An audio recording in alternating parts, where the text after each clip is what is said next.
예수께서 이 모든 비유를 마치신 후에 그곳을 떠나서 고향으로 돌아가사 그들의 회당에서 가르치시니 그들이 놀라 이르되 이 사람의 이 지혜와 이런 능력이 어디서 났느냐? 이는 그 목수의 아들이 아니냐?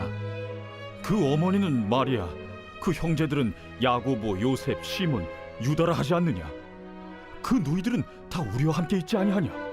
그런즉 이 사람이 이 모든 것이 어디서 났느냐? 하고 예수를 배척한지라. 예수께서 그들에게 말씀하시되 선지자가 자기 고향과 자기 지부에서는 존경을 받지 않음이 없느니라. 그들이 믿지 않음으로 말미암아 거기서 많은 능력을 행하지 아니하시니라. 예수님의 고향은 본인이 여기 나사렛이라고 밝히고 있습니다. 그런데 태어난 곳은 베들레헴이죠. 그래서 제가 한번 생각해 봤습니다. 고향은 태어난 곳인가 아니면 자란 곳인가?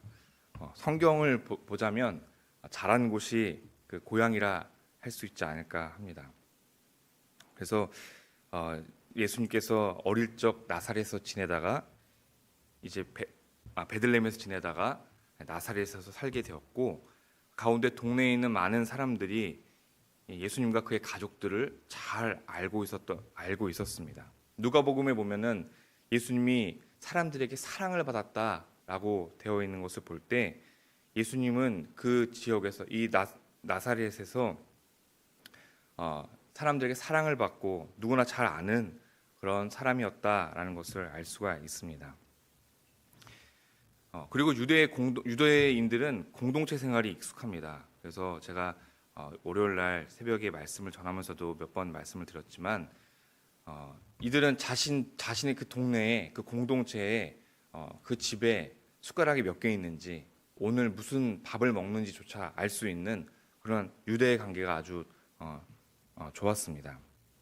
그러니 예수님의 자라왔던 모든 성장 배경을 이 사람들은 다 알고 있었습니다. 예수님께서 53절에 보니 이 모든 비유를 마치신 후에 그곳을 떠나서 고향으로 돌아가사, 예수님이 이제 자신의 사역을 하는 중에 고향으로 돌아가게 되었어요. 그리고 회당에 들어가셨습니다.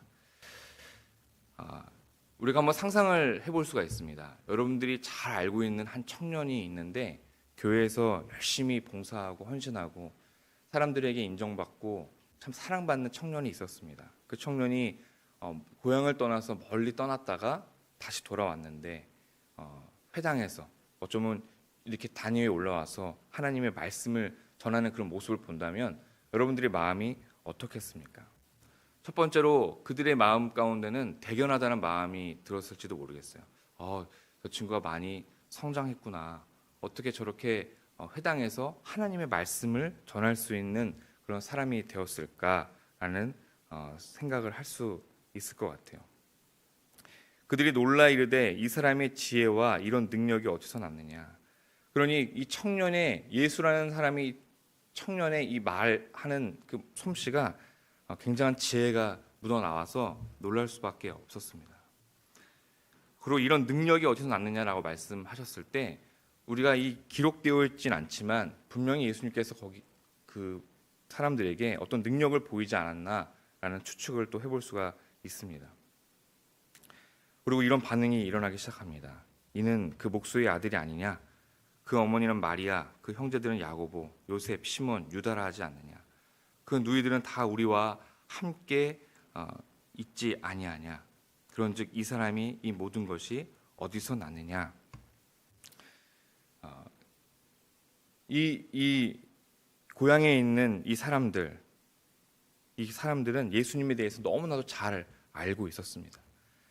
그들의 익숙한 그 예수님의 모습이 아니라 자신들이 알고 있던 예수님의 모습이 아닌 다른 모습을 보이니 당황하기 시작합니다. 능력을 보이니 너무 당황하고 있었습니다. 그들의 가족들, 요셉과 그 아버지 요셉과 그의 어머니 마리아를 떠올리며 그들의 형제들을 떠올리며 어떻게 저 친구가 이렇게 되을 수가 있지? 라고 이제 당황하기 시작했습니다. 그리고 이제 그들이 질문을 하죠. 이 모든 것이 어디서 났느냐? 저 친구가 어떻게 저런 능력을 가질 수가 있지? 저 친구가 어떻게 저런 지혜를 가질 수가 있을까라고 말입니다. 우리가 마태복음 12장 50절의 말씀에 예수님께서 이렇게 말씀하신 것을 우리는 알 수가 있습니다. 누구든지 하늘에 계신 내 아버지의 뜻대로 하는 자가 내 형제요 자매요 어머니시라. 예수님이 한창 하나님의 말씀을 전하고 있을 때 고향에서 어머니와 그의 가족들이 예수님을 보러 왔어요. 그 이유는 예수님이 바알세불에 들렸다라고 바알세불의 힘을 힘입어 무엇인가를 한다는 얘기를 듣고 그것이 놀라워서 또 걱정해서 예수님을 만나러 오신 거죠. 그때 예수님께서 이런 말씀하신 거예요. 누구든지 하늘에 계신 내 아버지의 뜻대로 하는 자가 내 형제요 자매요 어머니라. 예수님 분명히 밝히고 있습니다. 하늘에 계신 아버지의 뜻. 이 말씀은 예수님이 하늘에서부터 내가 내려왔다. 하늘에서부터 내가 왔고 나는 하늘에 계신 내 아버지 뜻대로라고 말씀하시는 것을 봤을 때 자신이 하나님의 아들이다라는 것을 밝히고 있는 거예요. 이것은 당시에도 너무나도 충격적인 얘기였죠. 마찬가지로 우리에게 말씀하시고 있는 것은 우리가 하나님을 모를 때, 우리가 복음을 듣지 않았을 때는 우리가 하나님의 자녀인 것을 알 수가 없어요. 우리가 어디서부터 왔는지를 알 수가 없습니다. 그리스도께서 우리에게 말씀하시고 성령이 우리에게 말씀하셨을 때 비로소 우리가 주님을 주라 고백할 수 있는 그 은혜가 우리에게 있는 것입니다. 우리가 예수님을 주라고 고백할 수 있는 그 믿음이라는 것은 우리의 힘으로 되는 것이 아니라 하늘에서 오직 하나님께서 우리에게 주신, 성령님께서 오직 우리에게 주신 은혜임을 알 수가 있습니다. 그러니 예수님을 배척하고 있는 이들의 모습 속에서 그들이 하나님을 모른다 하는 것은 너무나도 안타까운 일일 수밖에 없는 것입니다. 57절에 보니 이렇게 되어 있습니다. 예수를 배척한지라. 그들은 결국에 그들의 익숙함에 눌려서 너무나도 잘 알고 있는 이 예수의 모습에 당혹감 속에서 예수님을 배척할 수밖에 없었습니다. 이 배척하다는 것은 넘어지다라는 뜻을 갖고 있습니다. 그들이 넘어진 이유는 바로 그 익숙함 때문입니다. 우리가 오늘 말씀에서 알 수 있는 것은 우리는 익숙함을 경계해야 합니다. 우리가 하나님의 말씀을 듣고 또 읽고 신앙생활하면서 가장 경계해야 될 것은 내가 잘 알고 있다, 나에게 익숙하다라는 것입니다. 그 익숙함이 그리스도께서 살아계심을 깨닫지 못하게 하고 하나님의 은혜를 누리지 못하게 하는 가장 우리를 방해하는 요소가 될 수밖에 없습니다.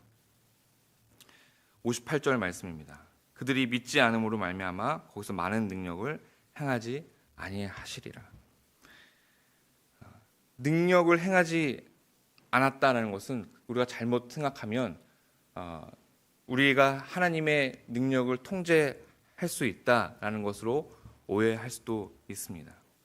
믿지 않음으로 말미암아 거기서 많은 능력을 행하지 아니했다라는 말은 우리가 그 은혜를 바로 누리지 못하고 있다라는 말로 바꿀 수가 있습니다.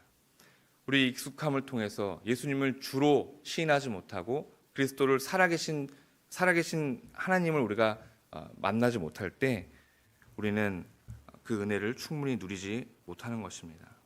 바울의 고백처럼 나는 날마다 죽노라라는 그 고백이 우리에게도 필요한 것입니다. 날마다 우리가 죽고 예수 그리스도가 살아나는 그런 놀라운 은혜가 우리에게 있어야 됩니다. 그 익숙함에서 떨어져서 익숙함을 경계하여서 우리가 날마다 주님과 함께 새롭게 되어야 합니다. 그럴 때 비로소 우리가 하나님께서 우리에게 주시는 그 은혜를 바로 누리며 주님께서 우리에게 오신 그리스도라는 사실을 알게 되는 것입니다. 사랑하는 성도님들, 오늘 하루 우리가 살아갈 때 그 익숙함을 경계하고 떠나서 내가 날마다 주님과 함께 새롭게 태어나기를 주님의 이름으로 간절히 축원합니다. 기도하겠습니다. 하나님 감사합니다. 오늘도 우리에게 귀한 말씀을 주셨습니다. 하나님 익숙함을 떠나 날마다 새롭게 주님과 다시 태어나게 하시고 주님께 영광을 올려드리고 그 은혜를 누리는 귀한 저희들 될 수 있도록 인도하여 주시옵소서. 예수님의 이름으로 기도했습니다. 아멘.